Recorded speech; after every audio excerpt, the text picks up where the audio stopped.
On the battlefield of Kurukshetra, a great warrior faced inner turmoil. The air was thick with tension, the ground beneath him trembling with the anticipation of the impending clash. The sky, once clear, now seemed to mirror the chaos within his heart, darkening with the clouds of doubt and fear. Arjun, the Pandava prince, felt lost and confused. His mind was a whirlwind of conflicting emotions, each thought more troubling than the last. The weight of his responsibilities bore down on him, making it hard to breathe, let alone think clearly. He saw his own kin arrayed against him, ready for war. Friends, mentors, and family members stood on the opposite side, their faces resolute, their weapons drawn. The sight was almost too much to bear, a cruel twist of fate that pitted loved ones against each other in a battle for righteousness. His heart trembled at the thought of the bloodshed to come, the idea of striking down those he had grown up with, those who had taught him and loved him, filled him with an overwhelming sense of dread. His hands shook, his bow felt heavy, and his spirit wavered. Overwhelmed by sorrow and doubt, Arjun turned to his charioteer Krishna. In Krishna's calm and composed demeanor, Arjun sought a glimmer of hope, a beacon of clarity in the fog of his confusion. He knew that Krishna, his friend and guide, held the wisdom he desperately needed. He confessed his weakness, his inability to choose a path. "I am paralyzed by indecision," he admitted, his voice barely a whisper. "I cannot see the right course of action.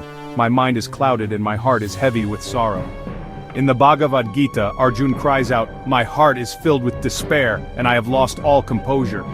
His words echoed the turmoil within, a raw and honest expression of his inner conflict. It was a moment of vulnerability, a plea for understanding and guidance. "I am your disciple, seeking refuge in you. Please guide me." Arjun's plea was not just a request for help, it was a surrender, an acknowledgement of his limitations and a call for divine intervention. He placed his trust in Krishna, hoping for the wisdom that could lead him out of his despair. Arjun's plea is a timeless cry for help, a universal expression of the human need for guidance in times of confusion and despair. It resonates with anyone who has ever faced a moment of crisis, a point where the path forward seems obscured by doubt and fear. Arjun's surrender marks the beginning of a profound transformation. In admitting his vulnerability, he opened himself to the possibility of growth and change. It was a pivotal moment, one that would lead him to a deeper understanding of his purpose and duty. It is in this moment of utter helplessness that he opens himself to Krishna's wisdom. The teachings that followed would not only guide Arjun through the battle, but also offer timeless lessons on life, duty, and spirituality. Krishna's words would become a beacon of light in the darkness of Arjun's despair. His plea is not just for himself, but for all of humanity seeking solace and direction. Arjun's story, as told in the Bhagavad Gita, serves as a reminder that in our moments of greatest doubt, we can find strength and guidance by turning to wisdom and seeking the counsel of those who can see beyond our immediate struggles. Arjun's confusion stemmed from karpanya dosh, a Sanskrit term that describes a weakness of heart. This term encapsulates a state of emotional and mental paralysis, where one's ability to make decisions is compromised by overwhelming attachment and sentimentality. Arjun, a warrior of great repute, found himself ensnared in this very predicament. This weakness arises from attachment. Attachment in this context is not just a simple fondness or affection, it is a deep-seated emotional bond that can cloud one's judgment and obscure the path of righteousness. It binds the heart and mind, making it difficult to see beyond personal desires and fears. Arjun was attached to his family, his teachers, and his own idea of dharma or righteousness. These attachments, while noble in their own right, became shackles that hindered his ability to act decisively. His love and respect for his kin and mentors, coupled with his rigid understanding of duty, created a web of confusion and indecision. This attachment clouded his judgment. It was as if a fog had descended upon his mind, blurring the lines between right and wrong, duty and emotion. He was unable to see the situation with the clarity required of a warrior and a leader. He could not see the larger picture, the cosmic play of good and evil. The battlefield of Kurukshetra was not just a physical space but a symbolic arena where the forces of righteousness and unrighteousness clashed. Arjun's attachment prevented him from understanding this grander scheme, the divine orchestration of events that transcended his personal relationships and emotions. His vision was narrowed by personal sorrow and fear. The sorrow of potentially losing loved ones, and the fear of committing what he perceived as a grave sin, paralyzed him. These emotions, while deeply human, restricted his ability to act in accordance with the higher principles of Dharma. Karpanya Dosh is a universal human experience. It is not limited to Arjun or the context of the Mahabharata. Every individual at some point faces this inner conflict where attachments and emotions cloud judgment. It is a reminder of our vulnerability and the constant struggle to rise above our limitations. It is the tendency to get lost in our own limited perspectives, blinded by our desires and fears. These narrow viewpoints prevent us from seeing the broader reality, the interconnectedness of all things, and the higher purpose that guides our actions. This attachment prevents us from seeing the truth and acting with clarity and courage. To overcome Karpanya Dosh, one must cultivate detachment and a broader vision, recognizing the transient nature of personal emotions and the enduring essence of Dharma. Only then can we act with true wisdom and strength. Arjun's plea to Krishna signifies the importance of seeking a guru. In the epic Mahabharata, Arjuna finds himself in a state of deep confusion and moral dilemma on the battlefield of Kurukshetra. It is in this moment of crisis that he turns to Krishna, his charioteer, friend and divine guide, for wisdom and clarity. This act of seeking guidance is a profound reminder of the essential role a guru plays in our lives. A guru is not just a teacher, they are a beacon of light guiding us through the darkness of ignorance. In the serene settings of nature under the shade of a tree, the guru imparts timeless wisdom to the disciples. This imagery symbolizes the natural and nurturing relationship between a guru and their students. The guru's teachings are not confined to the walls of a classroom, but are deeply rooted in the essence of life itself.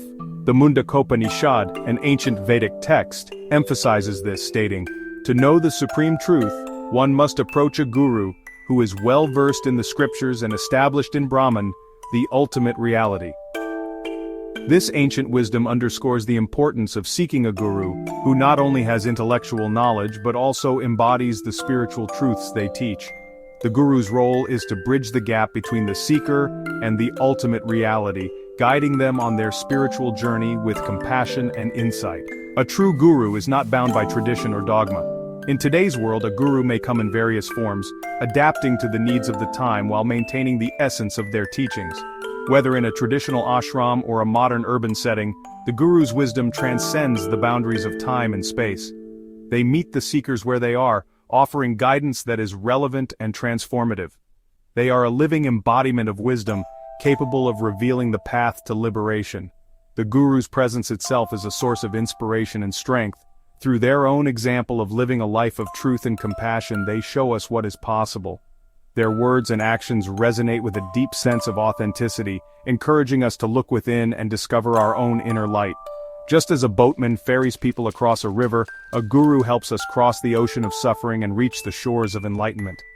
This metaphor beautifully captures the essence of the guru's role in our lives.